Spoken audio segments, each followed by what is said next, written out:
Hello दोस्तों, welcome back to my new blogs. Finally घरे खाई आसला आमर बाउंश बुदा हणा चलती कारण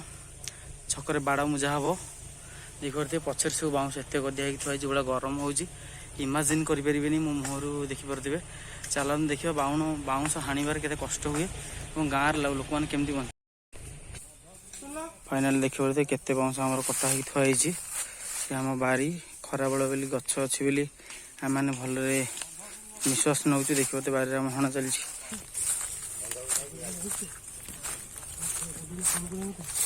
मुझे जस्ट पानी नहीं 10-15 लिटर सब खरीगला ए नब ये कदम गछ मूले माने एत जोर छाई हो छिड़ा देखिपे मुझे आसिक मोर बोतल ये अच्छे सब नवाक आई बोतल पानी भरबी तापर जी चलते जा पानी भरवा नहीं जा स्टक मारे जो खरा हो 6 जन लोक पूरा होश उड़ देखु आमर बुदाहणा शेष अवस्था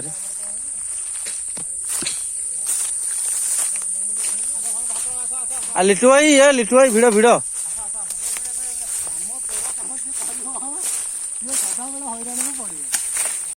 देखिए थो एत बाउंश आम हणा थोड़ा बुदा पूरा सफा कर दिल जंगल बेले टी रक्षा शांति लगुच सामाजिक जो कम कर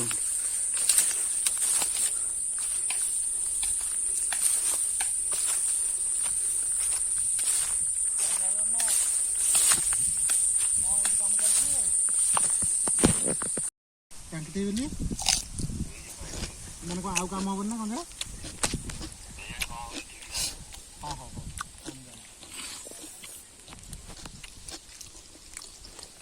पोता पोता कौन होगा आमर बाउंश हणा सरला बाउंश नहीं छकरा आम पकईलु दीपर जानते जो भाव में गरम होता सहित आम चिकेन तरकारी भात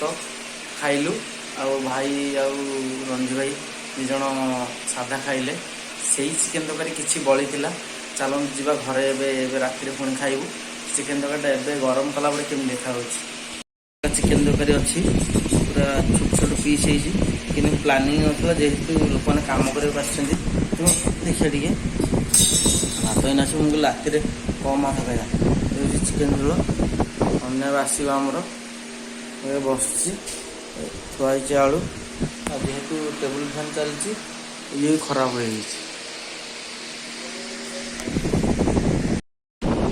नुआ आइटम मोर सजन शाग दीपर खाई जब सकाल उष्ण भात चिकेन झोल ना खाई आलू दम एकला साधा लोक में